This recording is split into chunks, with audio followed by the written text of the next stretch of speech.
Drawing Breath is a series of interviews with humans telling interesting stories. If you'd like to support this channel, please interact with the social media platform that you're using. And now, Michael Lagocki talks about being mentored at a young age by legendary comics artist Paul Smith.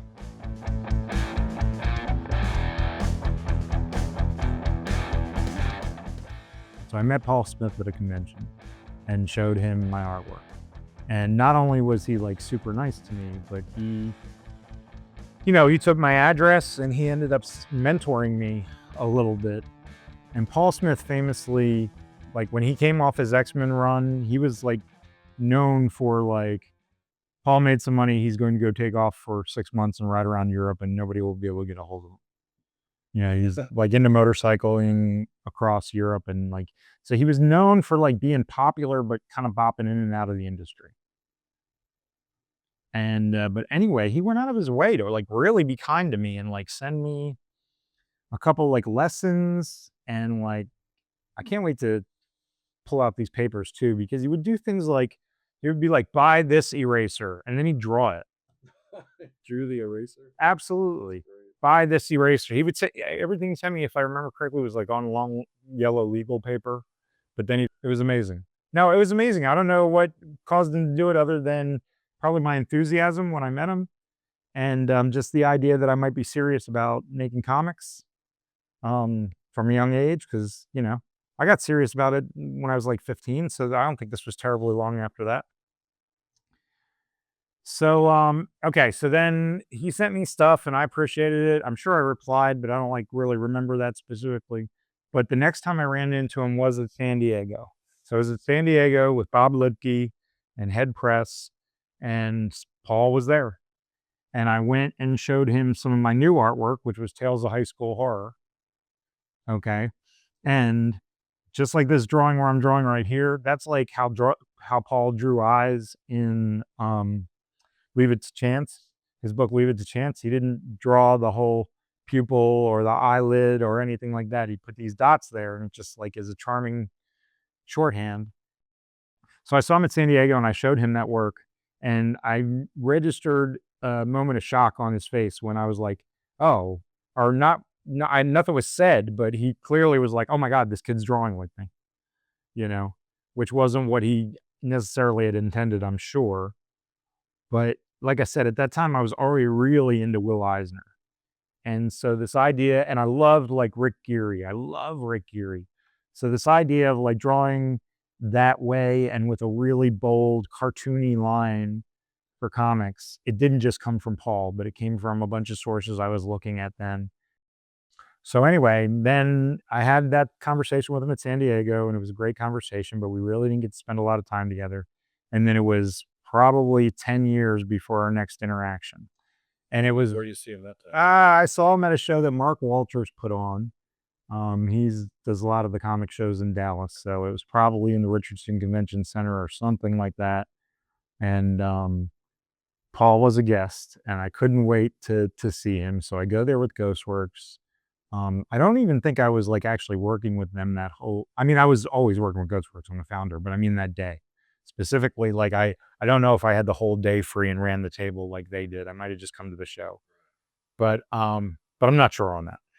And anyway, so I go over to Paul's table when I get to the place, and he doesn't recognize me by my face because we just haven't had too many interactions.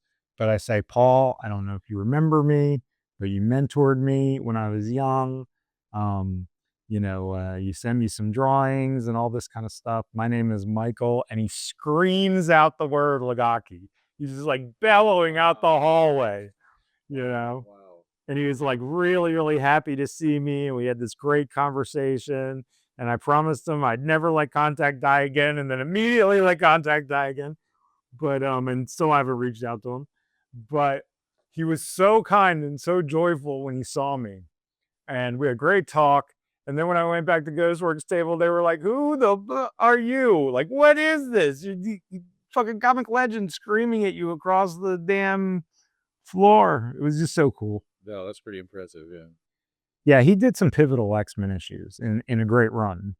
So, and I think if Paul had been willing to hang around more and be completely dedicated to superhero comics 100%, he would have had a massive, massive career, but I think he enjoyed living life. He still does. I'm not like saying like the guy's dead or anything, but and I could be totally wrong on that. It was all secondhand, but what I heard was he loved to, I think he might have told me this. He loved to go like motorcycle riding across Europe, and he was willing to like disappear for a while and not protect his career as much as make sure he lived a life that included stuff like that. And he was really cool. I liked his artwork, and it was very encouraging to me.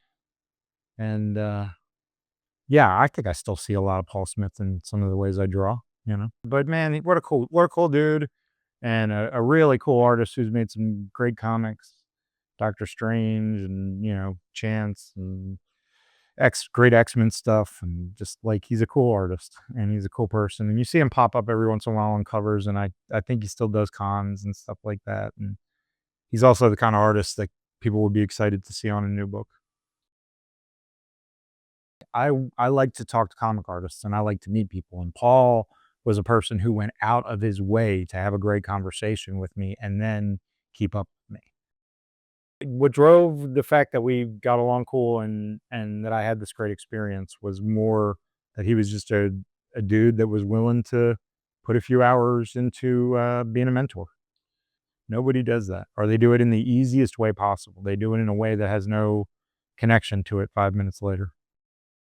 We started talking about Paul Smith, and I love drawing in ballpoint because of this quick, fast thing, and I love trying to make it look soft, and this looks kind of soft to me. And Sapphire Bullets, the song has a softness to it, so it kind of all works together. Yeah. So if it and then that maybe influenced the way the drawing became a little bit more like a timepiece with the hat and everything like that, and the mustache, because there's a romance and a timelessness to Sapphire Bullets song. That's a fun drawing. We got a fun drawing done at that. I like it.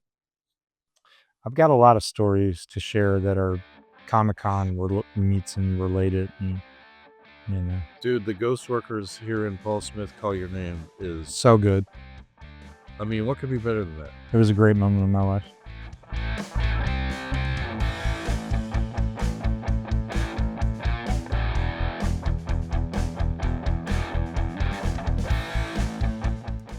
Drawing Breath is a series of interviews with humans telling interesting stories.